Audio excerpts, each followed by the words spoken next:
नमस्कार दोस्तों, मैं राजेश और आप देख रहे हैं एक्सेल इटर्नल।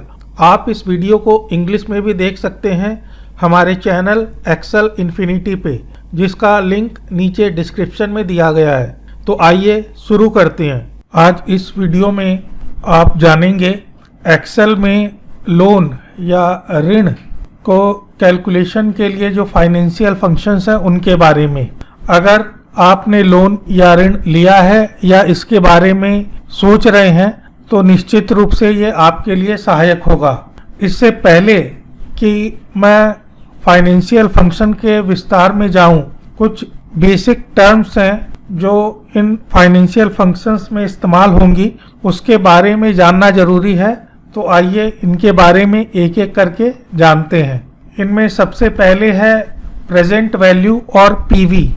आप जो ऋण लेते हैं, जो मूलधन है, उसे ही प्रेजेंट वैल्यू कहते हैं।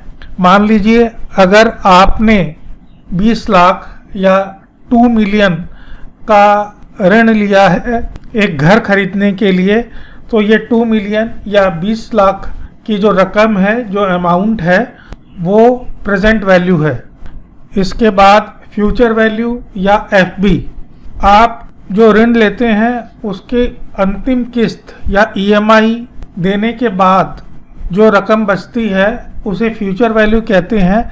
तो निश्चित रूप से आप ऋण पूरा चुकाएंगे, लोन पूरा चुका देंगे, इसीलिए फ्यूचर वैल्यू 0 होती है। आज हम जो फाइनेंशियल फंक्शंस पढ़ेंगे उसमें एफबी या फ्यूचर वैल्यू ऑप्शनल आर्ग्यूमेंट है और इसकी डिफ़ॉल्ट वैल्यू 0 है।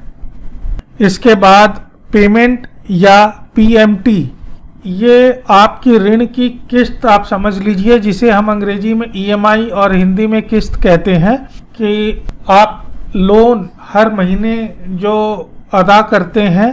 तो पेमेंट दो जो कॉम्बिनेशन है, 2 एलिमेंट्स मिला के बना हुआ है। इसमें प्रिंसिपल मूलधन और दूसरा इंटरेस्ट या ब्याज, दोनों को मिला के आप पेमेंट देते हैं हर महीने। चौथा है इंटरेस्ट रेट या रेट, किस ब्याज दर पे आपने ऋण लिया है, लोन लिया है, वो इंटरेस्ट रेट। साधारणतः इसे ब्याज दर को जो हम प्रस्तुत करते हैं वो वार्षिक ब्याज दर होती है, परसेंट में, जैसे 8%, 10%, 6%, 4%, ये वार्षिक ब्याज दर होती है। फाइनेंशियल फंक्शन में चूंकि हम ईएमआई या पेमेंट हर महीने करते हैं, तो ये ब्याज दर को भी आपको महीने में क्या ब्याज दर होगी उसमें कन्वर्ट करना पड़ेगा। इसके लिए आपको इंटरेस्ट रेट अगर वार्षिक है तो इसे 12 से डिवाइड करना होगा। पांचवा पीरियड या एनपर, ये आपने कितने समय के लिए ऋण या लोन लिया है वो पीरियड है। जैसा कि इंटरेस्ट के लिए मैंने बताया कि पेमेंट चूंकि हम हर महीने अदा करते हैं तो पीरियड भी महीने में ही होना चाहिए। अगर आपने लोन 10 साल के लिए लिया है तो उसे आप मंथ्स या महीने में कन्वर्ट करने के लिए 12 से मल्टीप्लाई करेंगे तो आपका पीरियड 120 हो जाएगा। फाइनेंशियल फंक्शंस को एक्सप्लेन करते समय, विस्तार से समझाते समय मैं फिर से इस पे आऊँगा। और अंतिम जो है वो है टाइप।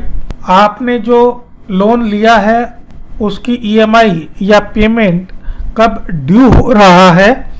अगर वो महीने के अंत में ड्यू हो रहा है तो टाइप 0 होगा, नहीं तो 1 होगा। ये ऑप्शनल आर्ग्यूमेंट है और इसकी डिफ़ॉल्ट वैल्यू 0 है। इसका मतलब आपका पेमेंट या ईएमआई महीने के अंत में ड्यू हो रही है। तो आइए अब और विस्तार से इन फाइनेंशियल फंक्शंस को समझते हैं। आज के इस वीडियो के लिए मैंने ये 4 फाइनेंशियल फंक्शन चुने हैं, पीएमटी, पीवी, एनपर, रेट। इन चारों के बारे में आपको मैंने बता दिया है। अगर आप इन चारों का सिंटैक्स देखेंगे तो जो मैंडेटरी ऑप्शंस हैं, आर्ग्यूमेंट्स हैं, वो लगभग सेम है। मतलब जो मिसिंग है वो इंटरचेंज हो जा रहा है। जैसे पीएमटी में रेट एन पर पीवी है तो पीवी में रेट एन पर पीवी की जगह पीएमटी आ गया है। इसी तरह एन पर में है और इसी तरह रेट में है। बाकी जो ब्रैकेट्स में है वो ऑप्शनल आर्ग्यूमेंट है। तो आइए एक एक करके देखते हैं। पीएमटी में जैसे समझ लीजिए आपने 2 मिलियन या 20 लाख का ऋण लिया है, 10 ये वर्ष हैं, 10 वर्षों के लिए 8% रेट। तो अगर आपको पीएमटी या ईएमआई कैलकुलेट करनी है तो आप कैसे करोगे? तो ये फार्मूला सबसे पहले जो इंटरेस्ट रेट है, जैसा मैंने बताया था, चूंकि ये वार्षिक ब्याज दर है, इसे महीने में बदलने के लिए हमने इसे 12 से या 12 से डिवाइड कर दिया है। सेकेंड एन पर नंबर ऑफ पीरियड, चूंकि ये वर्ष में है 10, तो इसीलिए इसको पीरियड या मंथ्स में कन्वर्ट करने के लिए, बदलने के लिए हमने 12 से मल्टीप्लाई किया है। तीसरा पीवी या प्रेजेंट वैल्यू या मूलधन या प्रिंसिपल, इसे मैंने निगेटिव में रखा है, क्योंकि अगर आप निगेटिव साइन नहीं यूज करेंगे तो आपका रिजल्ट निगेटिव आएगा। तो ये 3 ऑप्शन ही मैंने लिए हैं। एफबी बाय डिफॉल्ट 0 आ रहा है और टाइप भी 0। तो इसकी ईएमआई 24,266 या 24,266 है। ये कॉम्बिनेशन है प्रिंसिपल और इंटरेस्ट का। इसी तरह दूसरे एग्जाम्पल में लोन अमाउंट मिसिंग है, यानी कि पीवी मिसिंग है, ईएमआई या पीएमटी दिया हुआ है, लोन टर्म और इंटरेस्ट रेट सेम है, तो उसी तरह से कैलकुलेट किया है, ज़्यादा चेंजेस नहीं है, आप देख के समझ पा रहे होंगे।